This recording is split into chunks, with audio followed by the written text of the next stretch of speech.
Imagine receiving a phone call that can fulfill every wish you ever had, but the problem is that those wishes come with a dangerous price. The story begins with a boy named Sid, who secretly likes a girl from his school named Angie. Sid's friend knows about his feelings and keeps encouraging him to finally confess his love to her. One day, while Sid is skating with Angie, he tries to create a romantic moment by pushing her towards him. But instead of impressing her, things go completely wrong and Sid loses his balance, falling straight into a garbage can. When Angie comes to help him, Sid becomes so embarrassed that he almost forgets to even look at her. Since Angie was new to the city, Sid decides to show her around and spend some time with her. However, Sid was not the only one interested in Angie. A troublemaking boy from another school was also watching her and had a crush on her. But unlike him, Sid was not worried and continued trying to become closer to Angie. Soon, Angie asks Sid for his phone number so they can stay in touch. But Sid gets embarrassed because he doesn't have a phone. His friend then reveals that Sid actually had one before, but he broke it during an angry moment. After hearing this, Sid goes home and asks his mother for money because his birthday is coming. But Sid had another plan in his mind. Instead of using the money for something else, he wanted to buy a new phone. Unfortunately, his mother only gives him 30 euros. Since that amount was not enough, Sid goes to the hotel where he works after school to ask his boss for some extra money. When Sid returns home late from work, his boss gets angry and scolds him for being late. After that, Sid gathers courage and asks him for money. Surprisingly, his boss gives him 100 euros. Seeing the money, Sid becomes extremely happy and thinks his problem is finally solved. But poor Sid doesn't know that the money is fake. His boss was only joking with him and had tricked him. Later, Sid visits a strange phone shop to buy a new device.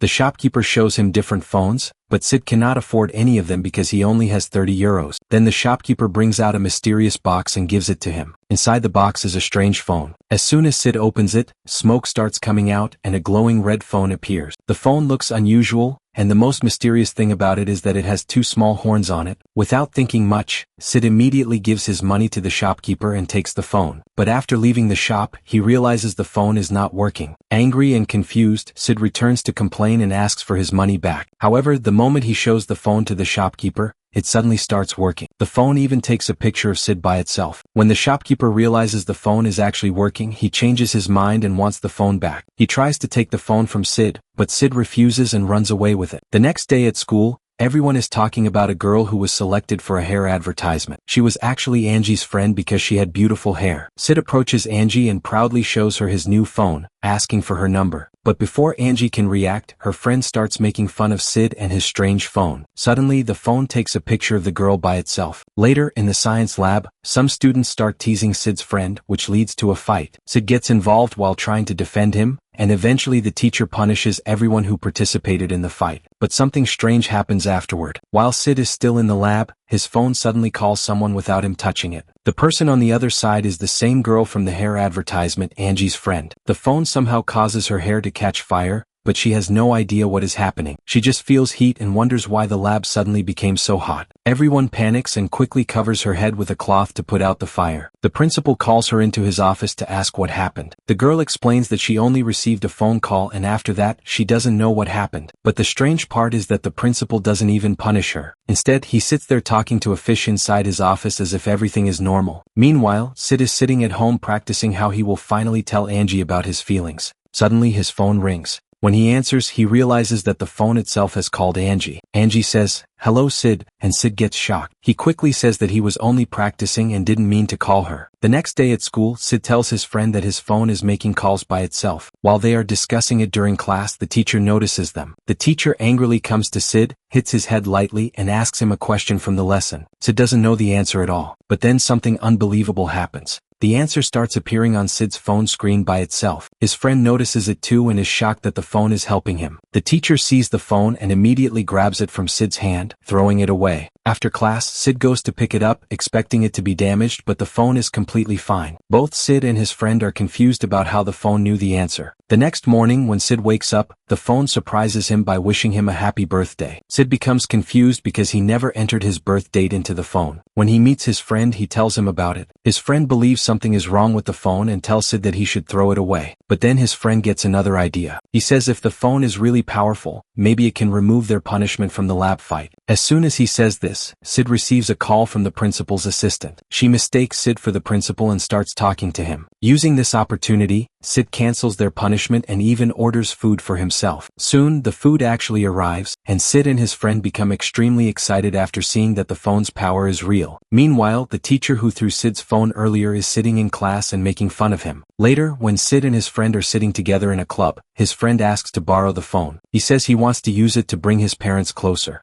Sid doesn't really want to give away the phone, but eventually he agrees. However, the moment his friend takes the phone, it switches off. Frustrated, his friend gets angry and throws the phone into water before leaving. But when Sid picks it up, the phone turns back on as if nothing happened. The next morning, Sid is talking with Angie at school when suddenly a thief steals Angie's phone and runs away. Sid and Angie immediately chase after the thief using their skateboards. Behind them, the same troublemaking boy and his friends are also following because he still likes Angie. But while chasing them, the boy receives a call on his phone. Distracted by the call, he crashes his car into a wall. Meanwhile, Sid and Angie successfully catch the thief and recover the phone. Later, Sid asks Angie to have dinner with him, but Angie refuses because she needs to prepare for her history exam. Afterward, Sid meets his friend again, who tells him that the troublemaking boy had an accident. Sid becomes worried and asks whether he is alive or dead. Then Sid uses his mysterious phone and calls the history teacher, asking him all the questions that might appear in the exam. But before they can enjoy this advantage, the group of troublemaking boys finds them and starts beating them badly. During the fight, one of the boys receives a call. Sid remembers what happened before and stops him from answering because he doesn't want the phone to hurt anyone again. After some time, a girl arrives and tells the boys that Sid is going to help everyone cheat in today's exam. Hearing this, the troublemaking boys leave them. And exactly as expected, everyone is shocked when they see the exam paper because Sid had already revealed the history questions to everyone. Later, while eating in the school cafeteria, Angie surprises Sid by asking him to sit with her. The troublemaking boy becomes extremely jealous after seeing them together. But suddenly his phone starts ringing. When the naughty boy answers the phone call, something strange happens. The moment he hears the voice from the phone, he completely loses control of himself and starts doing weird things. He removes his clothes and begins dancing in front of everyone. It becomes clear that Sid's phone is not just making calls, it is controlling people and forcing them to do whatever it wants. Meanwhile, Sid's mother also receives a surprise. She suddenly gets free trip tickets, and Sid realizes that this is another thing the mysterious phone has done. Later, when Sid goes to his job, his boss starts behaving badly with him and insults him. This time Sid does not argue back. He simply leaves the place quietly, but the phone does not forget what happened. Without Sid knowing, the phone calls his boss by itself. After answering the call, the boss suddenly loses control and starts doing a dangerous disco performance by putting his head near hot oil, showing just how powerful and dangerous this phone has become. After this, Sid decides to use the naughty boy's father's car and takes Angie for a ride. While they are traveling around the city, the naughty boy notices them and immediately recognizes that the car belongs to his father. Sid takes Angie to watch a movie, but during their time together,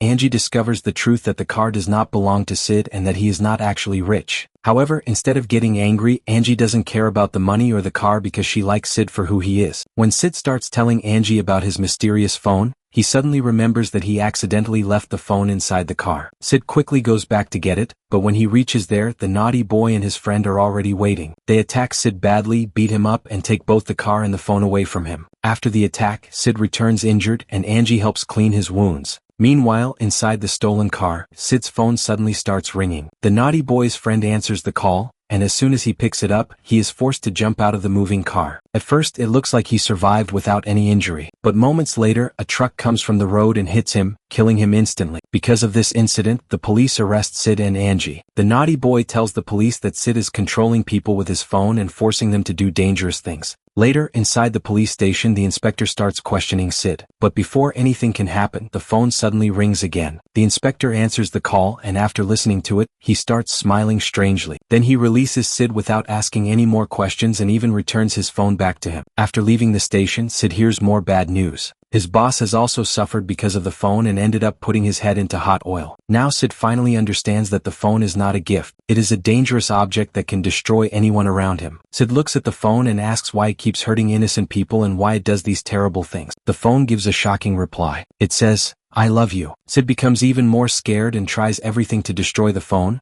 but no matter what he does, the phone cannot be broken. Finally, he throws it into a ditch, hoping he can get rid of it forever. Later, all the friends gather at Angie's house and discuss the situation. Everyone believes that Sid's phone is causing huge problems and putting people's lives in danger. But Angie defends Sid and says that Sid is not responsible because she has personally seen the phone making calls by itself. Meanwhile, some people find the phone in the ditch and bring it back to Sid. Now Sid is again stuck with the dangerous device, and he and his friends start thinking about how they can finally destroy it. That night, Sid's phone suddenly calls him. When Sid answers, the phone tells him that its next victim will be Angie. Hearing this, Sid becomes furious. He warns the phone that it will not hurt Angie or anyone else. At the same moment, the phone starts ringing at Angie's house. Everyone becomes terrified. One of Angie's friends answers the call and starts screaming, but soon they realize she was only pretending and making fun of everyone. Then they discover that it was actually Angie's mother who was calling. She was simply warning her to turn off the gas. But the danger is not over.